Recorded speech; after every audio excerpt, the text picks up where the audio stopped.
Какво представлява компресор? Компресор е динамичен процесор, т.е.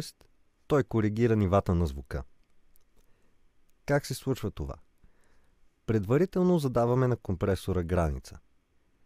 Когато нивото на входния сигнал надвишава тази граница, компресора сам почва да намаля звука, докато той стане достатъчно тих. В момента, в който входният сигнал е достатъчно тих, компресора започва да отпуска своето действие и сам се връща обратно в изходно положение.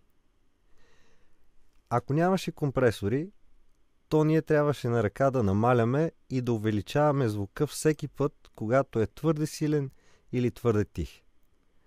Използването на компресор в този смисъл не само ни печели време.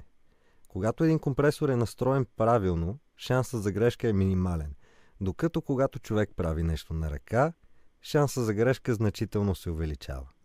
Основните параметри на един компресор са threshold или така наречената граница, която споменах одеве. Компресора се активира само когато тази граница е премината. Атак е времето, за което компресора намаля звука, и релиз е времето, за което компресора сам се връща обратно в изходно положение. Тоест, започва да увеличава предварително намаления звук. Ratio в превод от английски означава съотношение.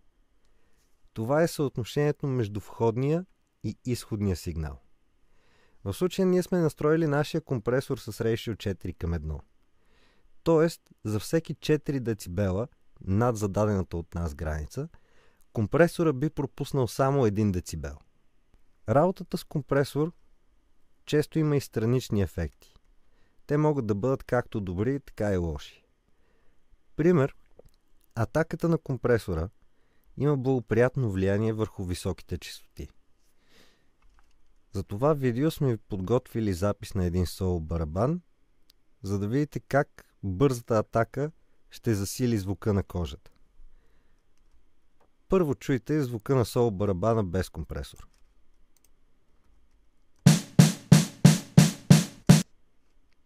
Сега с.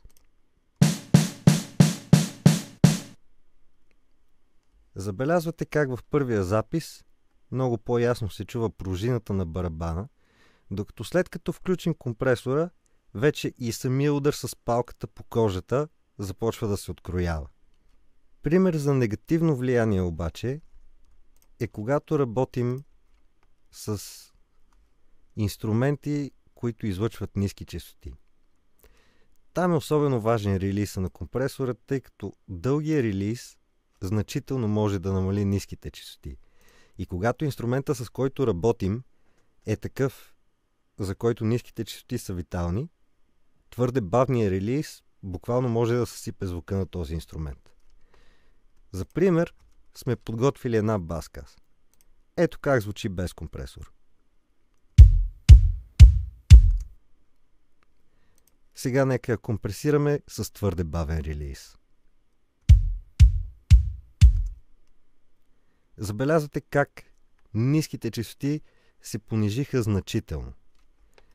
Този проблем решаваме като настроим бърз релиз на компресора, когато работим с такива инструменти. Вижте сами.